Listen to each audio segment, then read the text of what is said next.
महिनौँ लागेर मेहनत गरेको कामको प्रतिफलको रिजल्ट आज हामी हेर्दैछौँ।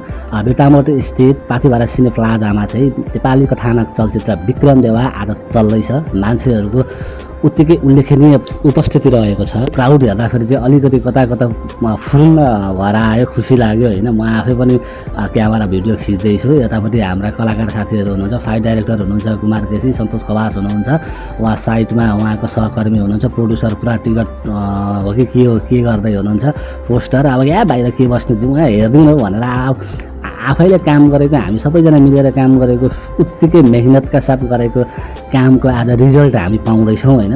भिड उत्तिकै छ, खचाखच छ। साइडमाथि सिट प्याक भयो भन्ने कुरो पनि आउँदै थियो। अब हामीलाई सिट छ भने त हामी हेर्ने हो, नत्र भने चाहिँ अब प्यासेजमा बसेर भए पनि हेरिन्छ। अब तर हेर्न चाहिँ हेरिन्छ हामी सबैजना। भित्र जाँदैछौँ हामी। विक्रम देवाको ठुलो पोस्टर राखेको रहेछौँ यहाँ ठुलो साइजमा। अब गेटभित्र हामी छिर्ने क्रममा छौँ। प्रतापजी गेटमै बसिराख्नु भएको रहेछ, उहाँ आफ्नै काम गरेछ। बिचरा हाम्रो साथीले अब फेरि अनुहार अनुहार लुकाइदिँदा हाल्यो। अब फेरि मेरो पछाडि चाहिँ जहिले कुमारलाई बस्नु हो, कुमारलाई ठ्याक्कै आउनु भयो कि उहाँ डाइरेक्टर साहब हो, एकदम असल डाइरेक्टर हुनुहुन्छ, मजाको हुनुहुन्छ। उहाँसँग काम गर्न पाउनु त एउटा सौभाग्य हो कि। त्यस्तो मजाको हुनुहुन्छ, चिल हुनुहुन्छ, कुल हुनुहुन्छ, नजानेको कुराहरू सिकाइराख्नुहुन्छ उहाँले। र कहिलेकाहीँ त उहाँ आफै पनि हामीलाई पनि भाइ यस्तो गर्दा कस्तो हुन्छ भन्ने सल्लाह लिनुहुन्छ कि हामीलाई नै कस्तो कस्तो लाग्छ कि।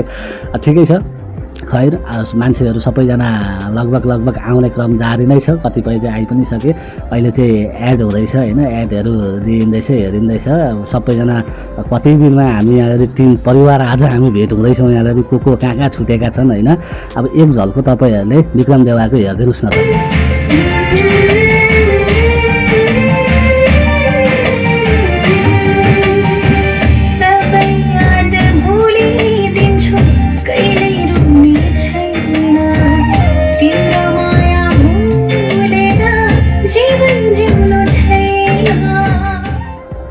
झापा मोरङ, इलाम, सुनसरी र इन्डियाको केही भूभागहरूमा छायाङ्कन गरिएको यो चलचित्र साँच्चै दमदार लाग्यो मलाई। आज चाहिँ हाम्रो मेहनतको फल खेर गएको रहेछ भन्ने कुरो आज म यो मुभीभित्र हेर्दै गर्दाखेरि र वरपर दर्शकहरूका आँखा लाउँदै गर्दाखेरि त्यो रसाएको आँखाले यो जनाउँदछ कि हामी साँच्चै सफल भएछौँ।